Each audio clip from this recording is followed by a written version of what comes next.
Marcus Hale checked the dashboard clock of his old blue pickup as he pulled into the parking lot of Hale Tech Industries. It was barely 9 in the morning, yet the corporate campus was already buzzing with activity. Employees carrying laptops and coffee cups streamed through the glass entrance while luxury sedans filled the reserved parking spaces. His truck stood out immediately. The paint had faded over the years, and a few scratches marked the doors. It wasn't impressive, but Marcus wasn't concerned about appearances.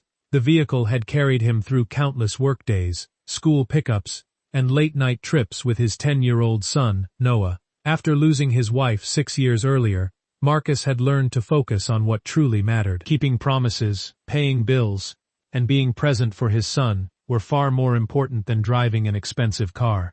He parked near the loading area and climbed out. A local supplier had asked him to personally deliver several prototype components for a manufacturing project.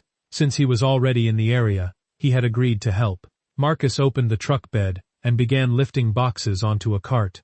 As he worked, a sleek black luxury sedan rolled to a stop nearby. The rear door opened and a woman stepped out. She appeared to be in her early 30s, dressed in a tailored white business dress and designer heels. Her posture radiated confidence. Employees who noticed her immediately straightened and greeted her respectfully. This was Victoria Langford, Hale Tech's newly appointed CEO. Victoria's eyes landed on Marcus's pickup. Her expression tightened. She walked toward him and stopped a few feet away. "Is that your truck?" she asked. Marcus nodded. "Yes, ma'am. You can't leave it here." He glanced around. "The receptionist told me deliveries use this entrance." Victoria folded her arms. This is meant to represent the company professionally." Marcus wasn't sure what that meant. "I'm only unloading a few boxes. I'll be gone shortly." Instead of answering, Victoria looked at the truck again, clearly unimpressed. Several nearby employees exchanged uneasy glances. Marcus remained polite, unaware that this brief encounter was about to trigger a chain of events that would shape the entire leadership team before the day was over. Victoria folded her arms and looked at the pickup truck as though it didn't belong on the property. "This isn't acceptable," she said.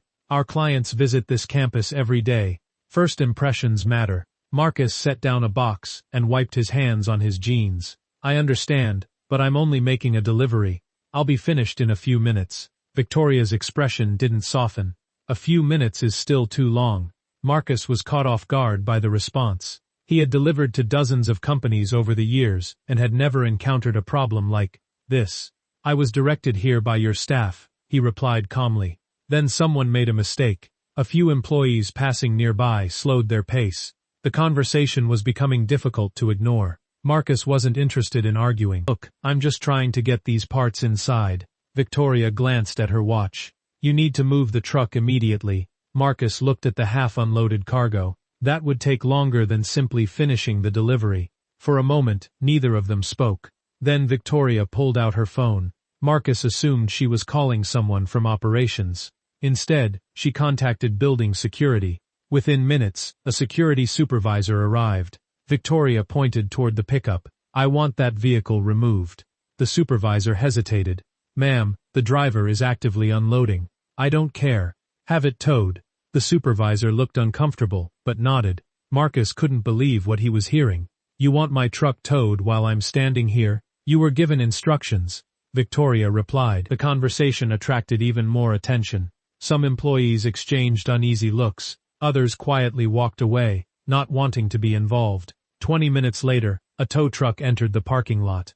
The driver climbed out and approached Marcus apologetically. "Sir, I've received an authorized towing request." Marcus shook his head in disbelief. Before he could respond, his phone began ringing. He glanced at the screen. The caller ID showed a name he hadn't expected to see that morning. Richard Bennett, a longtime member of Hale Tech's board of directors. Marcus answered. "Richard." The voice on the other end sounded relieved. "Marcus, where are you? The board has been trying to reach you all morning." As the tow truck prepared to hook up the pickup, Marcus looked toward Victoria. Something told him the next few minutes were about to change the entire tone of this encounter. Marcus stepped away from the loading area and answered the call. "Richard." "Marcus, finally," Richard Bennett said. "We've been trying to reach you since early this morning. Are you still coming to headquarters?" Marcus let out a short laugh and glanced toward the tow truck, now positioning itself behind his pickup. Well, I'm here, though I don't think everyone knows that. What does that mean? Marcus briefly explained what had happened. There was silence on the other end. Then Richard's voice became serious. Stay exactly where you are. Don't leave. The call ended. A few minutes later, the glass doors of the headquarters opened. 5 people emerged and walked quickly across the parking lot. Employees immediately recognized them. It was the board of directors. People stopped what they were doing. Board members rarely appeared together without a major reason. Victoria noticed them too. At first, she smiled, assuming they were arriving for scheduled meeting. But the smile faded when she realized they weren't walking toward her. They were heading directly toward Marcus. Richard reached him first. Marcus, I'm sorry for this situation.